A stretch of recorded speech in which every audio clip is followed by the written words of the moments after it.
Today's Hit Music is on Z90. It's Morton in the Morning, and it's really cool. I asked someone to fly to San Diego and join us on the show. His name is Kelsey, and you must follow and subscribe. His YouTube channel is called 74 Gear. It's not shoes or clothing. It's not that kind of gear. It is 74 Gear. He's a 747 pilot, and his videos cover several things. If you're interested in flying as a pilot and you're a student, a lot of great tips there. If you're curious about the way an airport works, the way what's happening on an airplane, a lot of great videos there. And if you love movies and wonder, is there any way that is real? If you're watching The Dark Knight and you're watching them tow a plane through the sky, or maybe Denzel Washington flipping a plane upside down in flight, how likely is that? Hollywood versus reality. It's all on his channel. You must subscribe to 74 Gear. Thank you for coming on the show. Thanks so much for having me. Appreciate it. So where are you most of the time when you're flying? In the sky. Whoa, good. Yeah. Good answer. See, smart. Do you find yourself in the United States the most, or other countries? How often do you fly cargo versus passengers? I would say probably about 90% of my flying is actually cargo. Okay. Maybe more, maybe 95. And as far as where I go in the world, we literally go everywhere. Have you ever been in like places you're like, boy, if I got stranded here, I wouldn't know how to find my way home. Like, okay, I'm in Vladivostok, Russia. Or yeah, I mean, I was in Kazakhstan, which is not a normal place that you would normally go to. Right. I actually talked about it in that Air Force One video that I did on the Air Force One movie. They talk about getting out of Kazakhstan, and I was there, and we ended up on an overnight there. It was really cool, though. Do you stay at weird hotels and stuff when you're in Kazakhstan? It's not like your TripAdvisor's top 10. Right. I mean, that all gets arranged for us, but yeah, it's just not a normal. We stop there a lot for fuel. It's called a tech stop. You'll stop for fuel, but we don't normally lay over there. But I got a layover there. It wasn't very long though. It was maybe like 14, 15 hours, something like that. And you go out and eat and go? Yeah, you go. I personally, when I land somewhere, I'll just go wander around in the city just to see, unless Really? It says specifically don't go wander around. You go to Afghanistan, it said don't go wander around. Yeah. That's interesting. Yeah. And so when you go to land these places, often these are places you've never seen with your eyes. So as a 747 pilot, how much of it does it have to be visual, or is you're like, hey, I know my math on this, so we're good? You know, an airport's an airport. So that we know roughly, hey, this is what it's going to be like. And then once we get on the ground, we have charts that take, hey, we're going to take the plane here, we're going to park there. Yeah. And then we have a lot of ground support that is there to take care of us. Okay. So have you ever flown in somewhere and you just couldn't believe with your eyes what you're seeing out of the plane? That like comes to mind immediately. I mean, one of the very first times that I flew the 747, I was going from Buenos Aires, Argentina into Santiago, Chile. Oh, man. I was flying over the Andes, and the moon had lit the mountains up, and it was my first time actually flying the plane, and I was just looking out the window, flying, and thinking, I can't believe I'm getting paid to do this. No business what I'm doing, right? Yeah, I'm just like, dude, I cannot believe this is real life. So the first time you landed a 747, were you sweating? Yeah, I mean, you always, we do a lot of simulator training before we go actually fly the real plane. That was into Santiago, was the first place I landed. You're a little bit nervous, but yeah, it's. I wasn't sweating, but you have everybody there. You have a special captain that's there watching you, and then there was 2 other pilots that were along on the flight. Just for the length of the flight, you had to have extra pilots on there. So all 3 of them are watching you and judging you to some degree. But No pressure. Yeah, but wow. I mean, I've done it the same. I've had it with 400 something people on the plane. So. Wow. Yeah. We're talking to Kelsey. He's a 747 pilot. He flies around the world, cargo and passengers. And he has a great YouTube channel called 74 Gear that really gives you kind of an inside view of, well, from the cockpit back. If you're a passenger on a plane, you probably have a lot of questions and wonder, what's going on? Like here, I'll give you one. Right after takeoff, you'll hear a bonk, bonk, and people always jump because you can feel it in the floorboards of the plane. And you feel like, okay, did something just happen? Did the bottom fall out? What is that? That's usually just the gear coming up, I think is probably what you're referring to. It's the gear coming up into... The wheels? The wheels come into a wheel well, and then there's a different planes have different things, but usually it hooks in there. So it comes in and it hooks. And there's a hook. So that's that. Yeah. You'll hear that. Scary? And then the other thing that people sometimes ask about is you'll hear the engines wind back. Right when it's climbing out, why are the engines coming back? Aren't we supposed to be taking off full blast? Yeah. So they pull back the engines a little bit. Once you get up to a certain altitude, the engines relieve a little bit. Because you can kind of feel yourself like, sit back in your seats. Exactly. Interesting. When people are flying on the plane, I hear all kinds of rules like, oh, you can't stand here, you can't do this. what's the biggest misconception people have when they're flying about what they should be doing, what they can do, what they can't do, and obviously definitely can't knock on the cockpit with a complaint. Right, yeah, you can't do that. Yeah.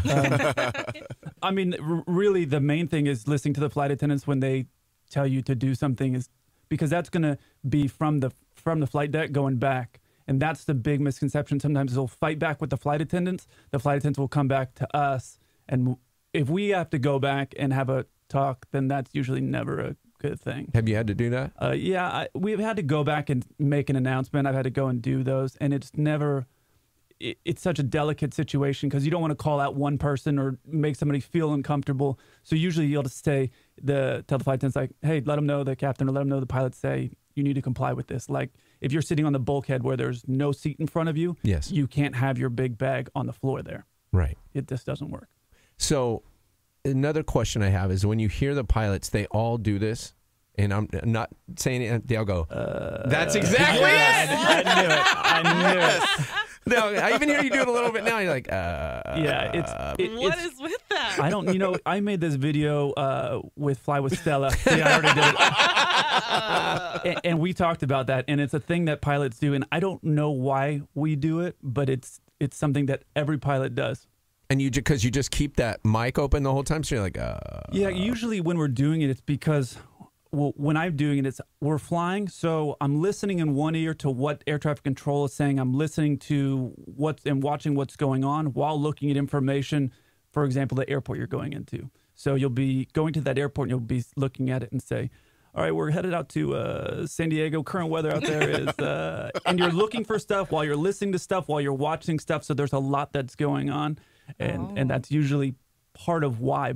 Now, why don't we just be quiet? I don't know. Interesting. How come the other guy's not talking to other people in the plane, and you're talking and listening to what else is happening externally?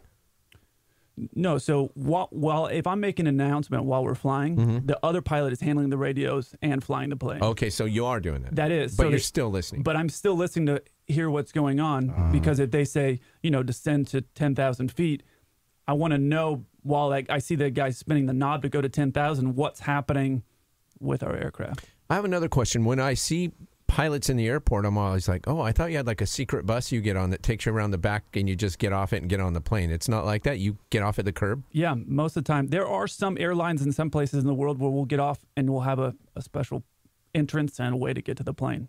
But most airports, you just got to go right through. Like San Diego, if you're a pilot and you're going to fly a 747 to Seattle, and you wake up, you leave the hotel, you just walk in and go through security. And so if you're flying cargo, we'll obviously go to a different side of the airport. Yeah. But if we're flying, let's say, troops out of here, then yeah, we'll go through the normal side. And then we have a special line that we go through where they check our credentials to verify that we are who we are, so we don't have to take all of our stuff off and do the TSA dance. That's what I was going to say. It must, because that would wear you out as a pilot because you're in so many airports. You're like, I can't take it. Plus, we might be going through with the water, or we have liquids bigger than the 3 ounces, all the different rules that people have to comply with.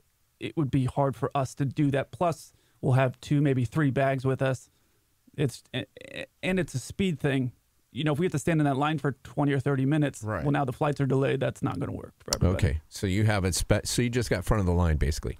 You got the fast pass for airports. Yeah, we got the extreme fast pass. Exactly. Interesting. When you see people getting on and off the plane, I always see the pilots standing there, and they're like, well, welcome to Seattle. Welcome to... Do you do that? I do. I like to do that. Some pilots don't like to do that. I personally do. I do enjoy How come? Sometimes what's happening is once you land, if you got another flight that you have to go to and you're not staying with your flight attendants, in some airlines, the pilots and flight attendants are always getting split up. So if you land and you have another flight to get to, a lot of times you'll just grab your bags and walk. Okay. Get to your other plane and start setting up for your next flight. That's interesting. And why don't they have you stick together just because you guys are ending up at different places at the end of the day? In some cases, when we do our PAX flights, our passenger flying, we are staying together because we'll do a long flight. So that day's over. We're done. We're talking to Kelsey. He has a YouTube channel called 7 for Gear. You definitely subscribe. If you have any curiosity about flying, what's happening in the plane while you're going, what's happening at the airport, why things take so long, how things get done, this channel explains a lot of it. And one of my favorite parts is the Hollywood versus reality. So if you love Hollywood movies that include flying, Air Force One, Flight, Castaway, there's really interesting insight to how much is that Hollywood versus how much is real. and I love that about your channel. When you see people getting on the plane and just... All right. What am I going to say? I feel like you're going to... Just go ahead. I kind of know where this is going. Do you automatically go, yep, seen it, yep, know that guy, I know what that person's going to do, yep. Because there's one girl that always gets on every plane, a gypsy. Yeah. They have 6 bags slung around them that they're not going to put in the overhead. They've got Taco Bell at 6 a.m. They look hungover, and they're wearing like some form of sweats, headphones. They've got a lot going on. Right. You see it every flight. I've seen every flight. And, you know, the thing is I understand for people, they're not in an airport a lot. And it's been like this. I talked to my aunt who was a flight attendant here in San Diego. She flew for PSA, which was way back in the day. Oh, wow, yeah. And we were talking about this stuff that I experienced now. And she goes, it was the same back then, 70s, 80s. People just show up to the airport and they instantly blanked out. They're lost. And they just come in and start staring, and they do stuff that you would never normally do in real life. Like, what's the most bizarre thing that comes to mind? I had a guy once, I was walking through the airport, and he literally walked up to me. He goes, do you know what gate my flight is leaving out of? And just looked at me. And I said, I don't know who you are, what airline you're flying. I really don't know anything about you. Yeah. And I said, no, I would. How would I know that? He goes, okay. And he just started walking off. And I was like, no, bro, come here. Where are you going? What airline are you flying? And I found his flight. You know, but that's nice of you. Yeah, you just became the captain of the airport. Exactly. And that's the other thing. It's like pilots, we're in airports all the time, but we're in a lot of airports, so we don't necessarily know where that thing is that you're looking for. How many airports do you know by heart? Oh, I don't know. I move through airports all the time, so I'm able to move through an airport really fast just because it's something I'm very comfortable with, something I know very well. Are they designed similarly, or no? Okay, they're all so very different. I've messed up before. I was in Korea. I had this weird long transition layover between a flight and getting on a commercial flight, and I took this train. They had this train that would go to one terminal, but it only went to that terminal, didn't go back. I didn't know. I had 4 hours in the airport, so I was just bored and walking around. I got off this train, and I said, hey, how do I get on that train back? I said, how did you get over here? Oh, no. I was like, I don't know. But I mean, I had my crew badge and I had everything. Yeah. So they had to like get an escort to escort me all the way back to the other side. And I was like, okay. Oh my gosh. But how do you have a train that goes one way and not the other way? That's how they ended up with North Korea. It's kind of the same principle. Yeah. It's a one-way trip. Yeah. When you're in the plane and we're talking to Kelsey, he's a 747 pilot. He flies passengers, he flies cargo, he's flown around the world. When someone's flying and they experience turbulence, what's really happening? How dangerous is it? Because it's frightening. Like if you're in the back of a plane and you experience turbulence, do you get scared? No. Well, I mean, I did when I was a kid. Yeah. I mean, there was a time when I was on a flight. I remember I was looking out the window and the wings were just flexing so much. I thought that it can't be good because these things get tested. We have a parameter that we're allowed to fly into, a speed that we're allowed to fly into. So there's never going to be a situation where a plane's going to break up because of turbulence. So when you're on the plane and you're feeling turbulence, the guys up in the cockpit aren't going, oh my God, pull the switches, we got to... No, I actually talk about it in one of my videos because when we're flying cargo and we hit turbulence, we don't even slow down. We're just like, yeah, just let it roll. Yeah, because I've noticed that when you're flying, sometimes you'll hear...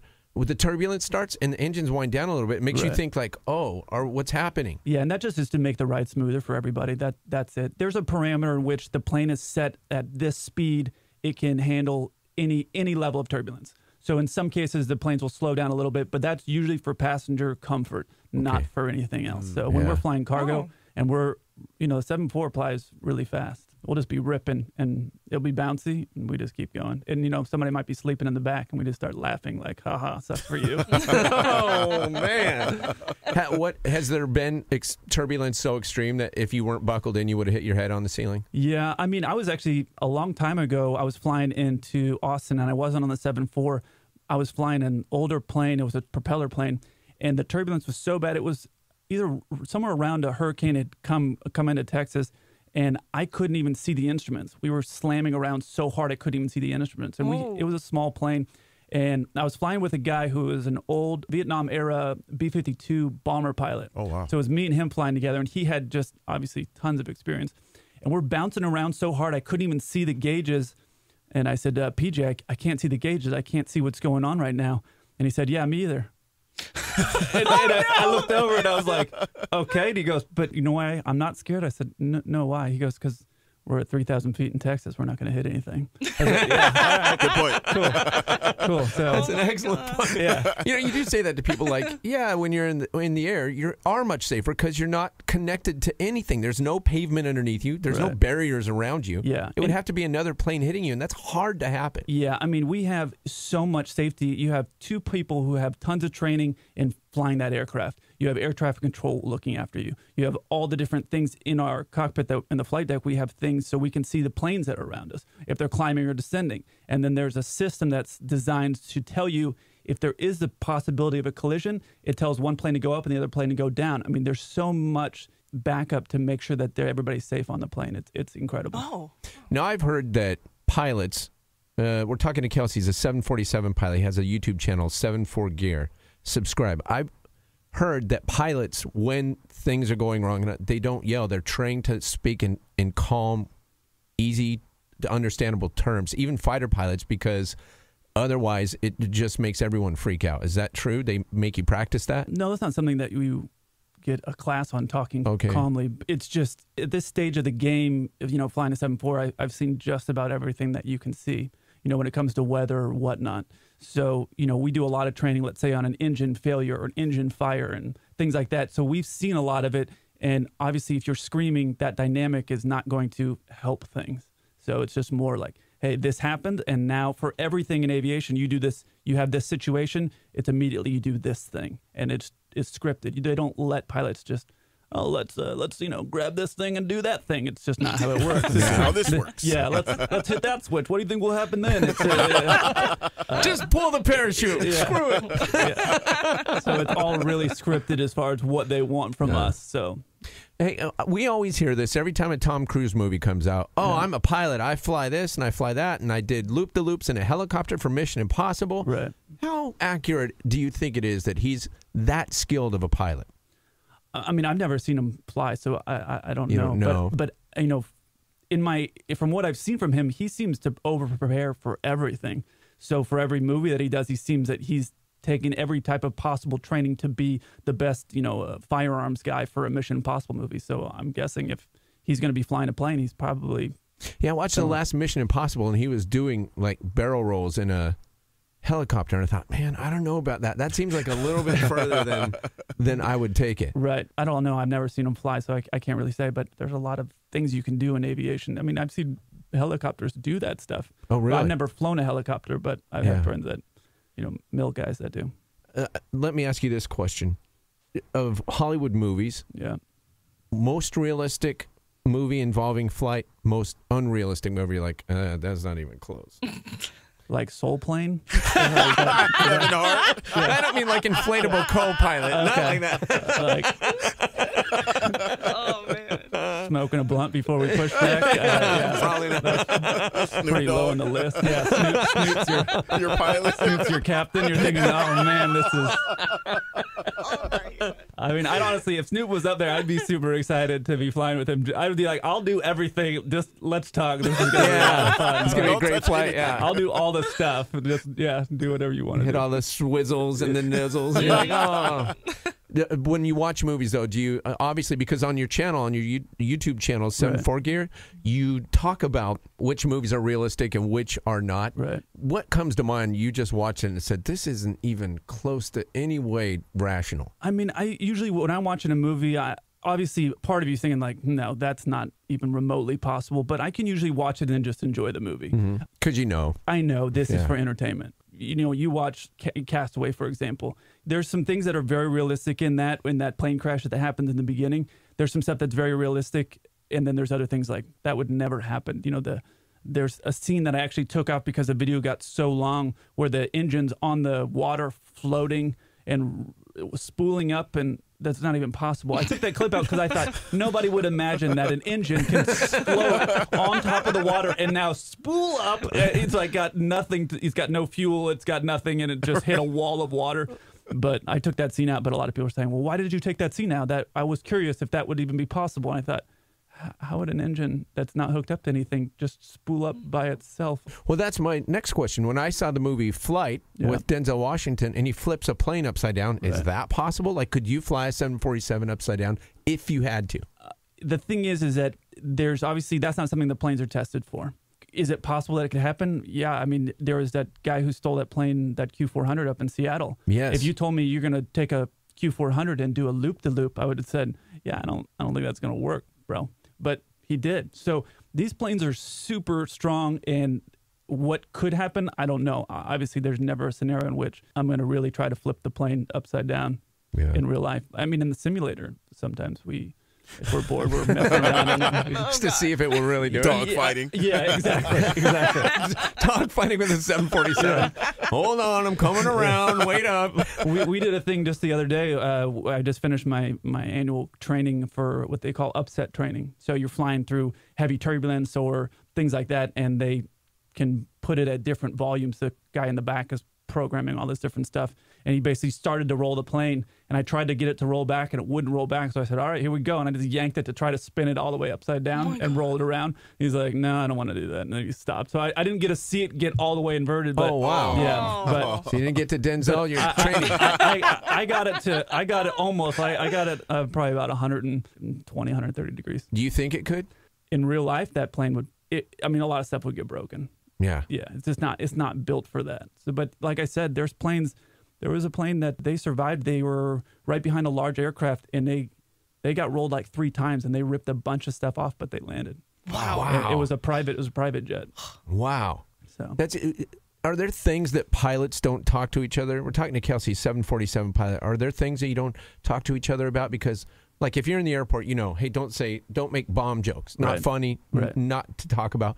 Are there things you guys don't talk about at all? no, I mean, up on the flight deck, there's 3 things that I won't bring up when I'm at work, which is, religion, politics, and money. Those are things that I just personally don't bring up just because I don't want to have a bad work environment. Especially being in a cockpit. Yeah, I mean, you're in a cockpit. Yeah. I mean, you're not going anywhere. You're up there for possibly 14 hours or 15 hours with four people. Yeah. You don't want to have a tension for that long. You don't have anywhere else to go. You ever see a pilot come in and you're like, oh, here comes the farter, or here's the guy with the bad breath, or I mean, you got to fly with all different people. Yeah, I've had a bunch of different guys. There was a guy I used to fly with, and he and I were great. His name, I won't say his name. Okay. This is gonna be good. We're still good friends, but I remember we were flying together, and all of a sudden I just smelled this massive fart, and I was like, "Oh my gosh!" And I looked over.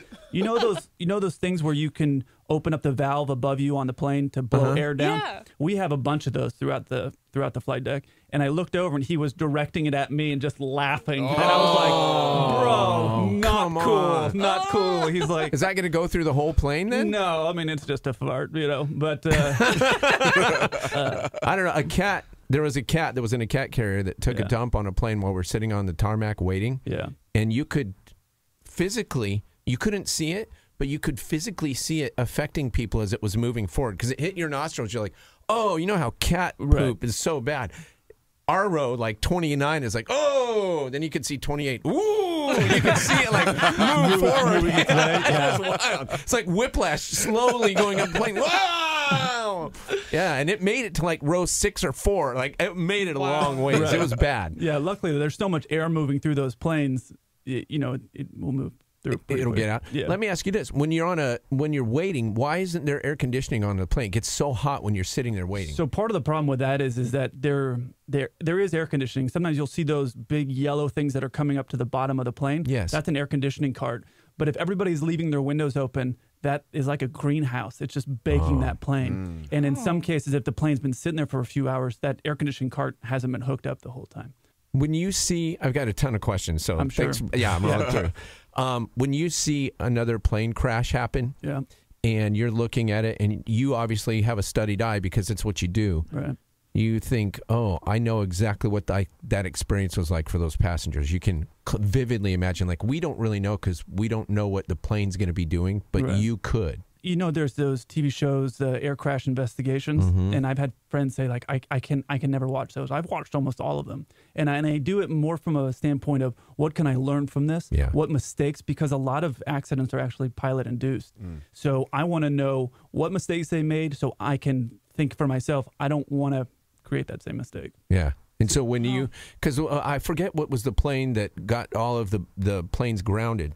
But I know that it looked like the plane went up and then down, up, and like several times before it finally made contact with the ground. Right. I thought, boy, those passengers on that plane really went for a roller coaster before that was over. Yeah. And they were well aware of, okay, this isn't going to work out. There's obviously times where I'm sure there's been cases where you think this is not going to work out well. And honestly, like Sully, I think would be an example of that. I think if you're up there and it's just dead silent, those engines aren't purring, you have to be thinking this is going to be very uncomfortable. What did you think the day you heard of Sully?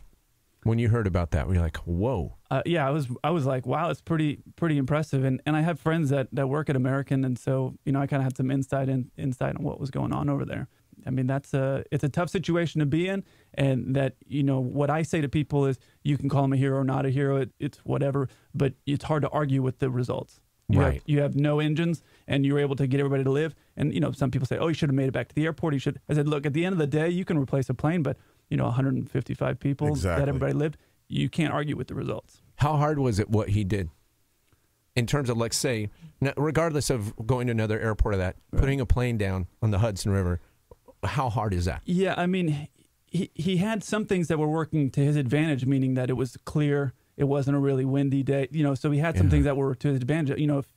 I've flown into New York where you can barely see the ground. So if that was the situation, it would obviously be a much harder thing. Yeah. But on a clear day, landing on the water, there's been a lot of cases where guys have tried to land on the water, it just didn't work out. So that he made that work out, and that the whole crew, including Jeff, who was the co-pilot, the first officer, and all the flight attendants, that they all worked together to get everybody off the plane and evacuated. That's why it's called the Miracle on the Hudson. It was a real team effort, and with air traffic control as well, trying to give them options, trying to give them ideas. It's not something that I think is easily replicated. But then there was the crash in Russia just a few weeks ago, where they had that bird strikes in both engines, and they landed in a cornfield, which is a little bit easier than water, just because it's not ground. Yeah. Because if you clip a wing on the water, you could just cartwheel the plane, which is what happened, I think, to Ethiopian a while back. Yeah, you see that video of that plane going, Oh, you're like, oh, wow. And in the ocean, it's harder because you have more choppy water, more movement. Exactly. You have the water's moving around. So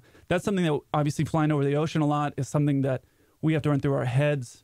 Okay, if this were to happen, this is what we're going to have to do. And air traffic control, I know a guy had a situation where they thought they might have to ditch in the ocean, and air traffic control was relaying, okay, you have a boat 40 miles ahead of you here, so you could try to get down near something where a boat could get you and rescue you. And so air traffic control is really our best friend, and they're also, they're there primarily for our safety, to help us get our plane where we need to go.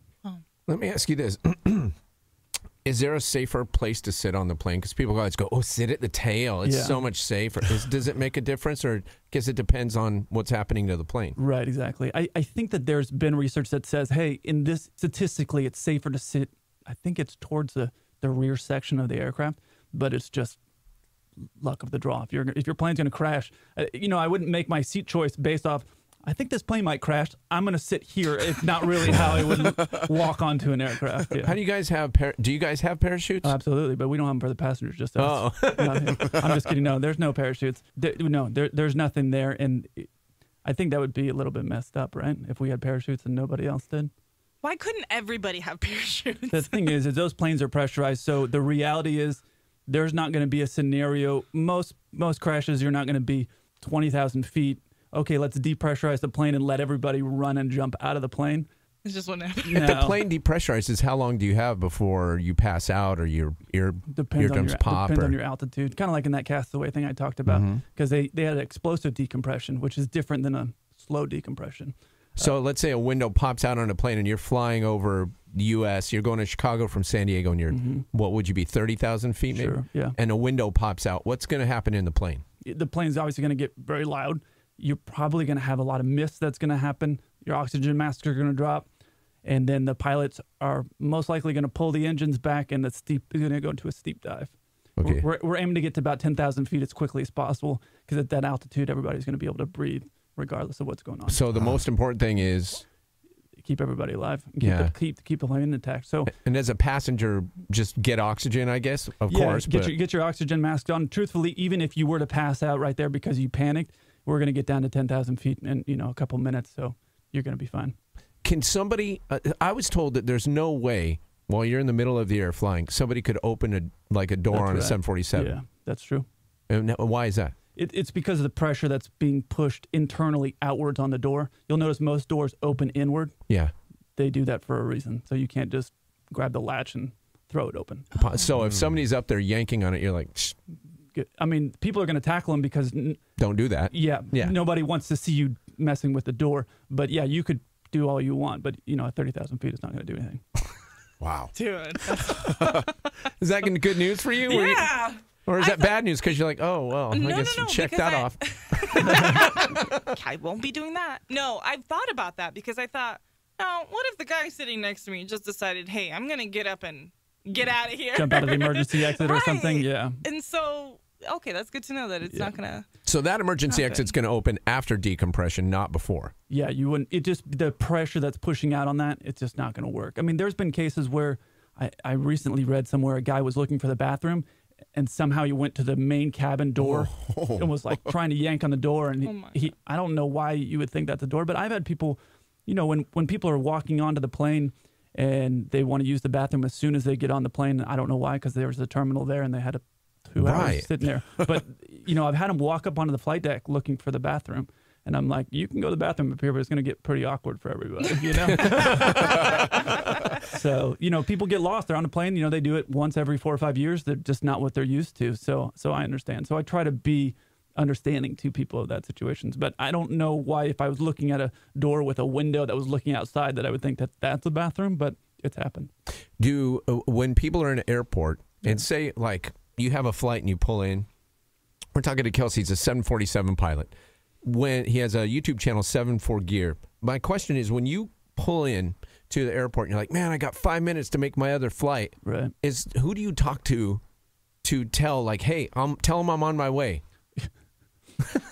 Is there anybody you can talk This to? would be good. This is funny because I made a video specifically Oh, you did? I made it specifically about this because Okay. I'll see people when I'm riding as a passenger in the back. Sometimes I'm not in uniform, I'm just in civilian clothes, and I'll see them like, hey, can you call the pilots and let them know to call ahead to my other flight to let them know that I'm 5 minutes late. That's just not how it works. Yeah. One, we're not going to do that because we're busy doing this flying the airplane thing. And two, the gate agents, the people who are boarding that other flight, their system lets you know, or lets them know where your plane is, how far behind you are, and it gets this color-coded system. So they can see, if you're late, they can see.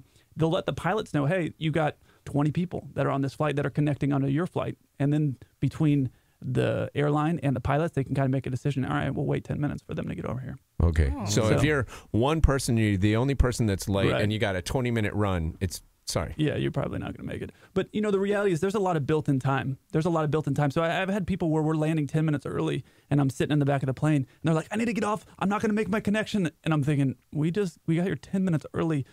How did you book this flight if you don't have time to get off when we're 10 minutes early? I don't understand how that's possible. But Yeah. sometimes people misread boarding time as departure time.